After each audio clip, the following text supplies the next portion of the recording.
ప్రాంతాల్లో రెవెన్యూ సమస్యలను పరిష్కరించేందుకు శుక్రవారం నుండి రెవెన్యూ సదస్సులను గ్రామాన నిర్వహిస్తున్నట్లు చంద్రగిరి తహసీల్దార్ శివరామ సుబ్బయ్య తెలిపారు. ప్రజలు ఈ సదస్సులను సద్వినియోగం చేసుకోవాలని ఆయన కోరారు. గ్రామీణ ప్రాంతాల్లో ఉన్న రెవెన్యూ సమస్యలను పరిష్కరించేందుకు రాష్ట్ర ప్రభుత్వం ఈ నెల 7వ తేదీ నుంచి 26వ తేదీ వరకు రెవెన్యూ సదస్సులను అన్ని గ్రామాల్లో నిర్వహిస్తుంది.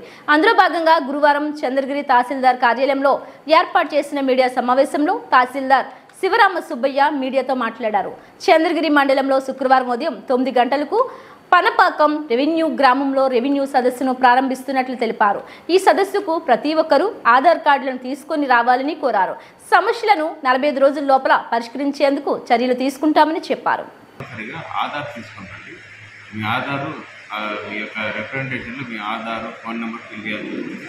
అలాగే మీ ఆధార్ కూడా ఎన్క్లోజ్ చేయాల్సి వస్తుంది అర్జీకి. తర్వాత మీరు ఏ రిక్వెస్ట్ అయితే అడుగుతున్నారో దానికి సంబంధించిన డాక్యుమెంట్ కూడా కంపల్సరీగా తీసుకుంటుంది. ఎందుకంటే తీరా అక్కడికి వచ్చిన తర్వాత దానికి సంబంధించిన డాక్యుమెంట్స్ లేక మళ్ళీ వెనక్కి వెళ్ళే ఇది లేకోకుండా అవసరం లేకోకుండా మీరు కంపల్సరీగా మీరు ఏదైతే రిక్వెస్ట్ ఉందో ఆ రిక్వెస్ట్కి సంబంధించిన డాక్యుమెంట్స్ మీరు సపోజ్ ఒక భూమికి సంబంధించిన మ్యూటేషన్ కోసం అర్జీ పెట్టాలనుకున్నారు. ఆ భూమికి సంబంధించి మీ దగ్గర ఉండే రికార్డ్స్ ఏదైనా ఉంటే అది తీసుకున్నారు. దాంట్లో ఎన్క్లోజ్ చేసుకొని మా ఫార్మాట్లో రిజిస్టర్ ఎంట్రీ చేసుకొని అక్కడే మీకు అక్నాలెడ్జ్మెంట్ ఇస్తాము. మీ యొక్క అర్జీని అక్కడే ఆన్లైన్లో కూడా అప్లోడ్ చేస్తాము.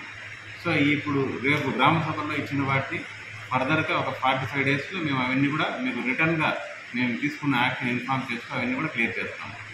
సో ఈ సదవకాశాన్ని ప్రతి ఒక్కరూ ఉపయోగించుకొని చంద్రగిరి మండలంలో ఉండే రెవెన్యూ ఇష్యూస్ అన్నీ కూడా ఈ రెవెన్యూ సదస్సుల్లో మీరు హాజరై మీ సమస్యలు మా దృష్టికి తీసుకొని వచ్చి క్లియర్ చేసుకోవాలని చెప్పేసి రెవెన్యూ డిపార్ట్మెంట్ తరఫున మీ అందరికీ కూడా చంద్రగిరి ప్రజలకు మరియు మీడియా మిత్రులకు అందరికీ నేను షేర్ చేసుకుంటూ ధన్యవాదాలు.